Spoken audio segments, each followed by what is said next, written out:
I'm sure we've all at one point in our lives watched or read an anime or manga that we really felt we had a connection with. Something that spoke to us on a deeper level for whatever reason that may be. Perhaps it reminded us of an experience we had in our lives, or conveyed a message we really understood, or had some characters you could totally empathize with. Because of it, we ended up growing a deep attachment to the point where no matter what flaws the thing may actually have, we could easily overlook it because, well, it didn't matter. It didn't affect our experience or why we got so attached to it, and even if others did find flaws with it, we didn't care, as they didn't have the same experience that you did. To us, it was perfect, even if, objectively speaking, the perfect anime, the perfect game, the perfect movie cannot exist.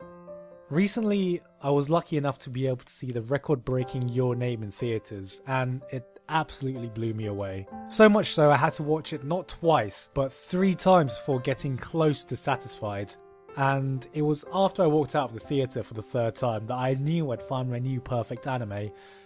Except, I know that critically speaking, if I called this perfect, or a masterpiece, or any other overly superlative adjective, there would be those of us who would argue the semantics of describing it such a way, cause at the end of the day, it's an opinion that's subjective. And I don't know why this word is so looked down upon when we were talking critically about something. Of course I know the film isn't perfect. The characters aren't the deepest, moments of it can play off melodrama, and I'm sure if I thought deeply about it, I can find plot holes cause the film speaks to the heart rather than to the mind. Though none of that actually matters to me because I felt it achieved everything it needed to, and there is so much I love about this film that I wouldn't change a single thing about it. I can't remember the last time I saw something with so much charm and beauty to it, and there's not just one single thing I can point at to say why I love this movie.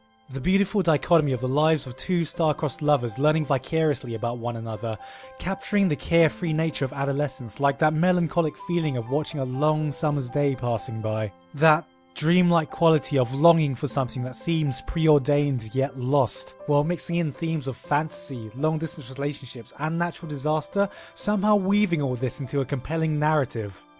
There are so many elements blending together to create a piece of work that spoke to me on so many levels that went beyond just breaking down characters, animation, writing and music. I walked out of the theatre with the same bittersweet joy of meeting a lost friend you wouldn't see again for a long time, with a reignited passion for this medium I love so much, and that's not one thing you can just put on a 1 to 10 review scale. To me, it was a masterpiece, and no amount of plot holes, character writing, or melodrama could take that away from me, but I know that not everyone will share the same experience I did, or come to the same conclusion. There will be people it didn't appeal to, some will have gotten too caught up in the hype, or simply couldn't connect to it as much for whatever reason, and that's fine. No one will ever create a piece of work that would appeal to absolutely everybody, so why is it that we pretend a good review is something that can objectively break down what makes a piece of media good or not?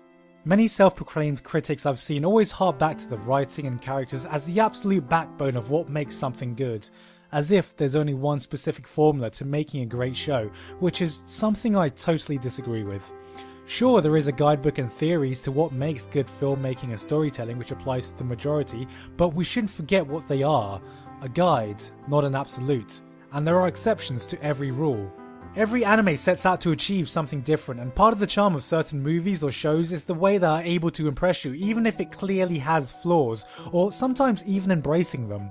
We say show, don't tell, then along comes the Monogatari series showing us that we can craft an interesting story almost entirely through dialogue. If characters and writing were all that mattered, then we wouldn't get things like the mind-blowing visual extravaganza that was Redline. Gurren Lagann came to celebrate the cheesy heroic tropes we all thought we were tired of, and the ending of Evangelion was such a raw, unfiltered outcry of emotion that, love it or hate it, has remained a topic of discussion and a resonating moment for many people to this day. So what is it that really makes the show mean something to us?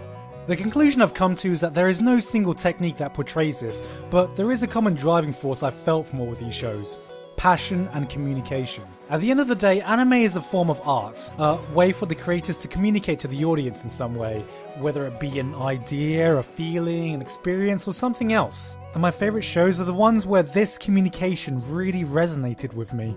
Maybe it was a hype scene, a beautiful moment, a genius piece of writing, and I'm sure you all have your own personal examples. which is why I feel like the best critics are people who can break down why a movie or anime appeals to them and what aspects of it would appeal to an individual audience member rather than a blanket statement of why it's objectively good. Nothing about this is objective, so instead of condemning subjectivity, why aren't we embracing it? Most of my favourite ever shows had nothing to do with ticking off some predetermined categories, but some aspect or feeling that I really liked about it. Recently, I've seen an increase in people embracing the critical analysis of anime, which is great, you know. There's nothing wrong with promoting a smarter way of looking at a medium, but I think in doing so, I feel we've created a community that upholds having a higher knowledge and appreciation of the inner workings behind your favourite shows more than just having fun. It is possible to embrace critical thinking while acknowledging the subjectivity of it, so we may joke about it, but there's certainly no such thing as a bad taste in anime. In fact, I think the worst thing you can do is either keep a closed mind or alter your taste so it's more respectable. I've seen far too many people try to hide the actual tastes because they think it's too mainstream or too trashy or something that isn't critically acclaimed. There's nothing wrong with your favourite anime, even if it doesn't tick all the boxes in characters, or writing, or cinematography, or if you just like it for some really stupid reason. And there's definitely nothing wrong with thinking some critically acclaimed shows are just boring as hell. If you can unashamedly say, hey, I just really like this trashy show because it was trashy, all the more power to you. I unashamedly hold Love Hina close to me because it reminds me of a time when my adolescence romanticized the concept of just finding a partner who would accept me. And every so often, another show comes along that just appeals to that side of me, even if I know it's absolutely trashy. Your tastes reflect who you are as a person.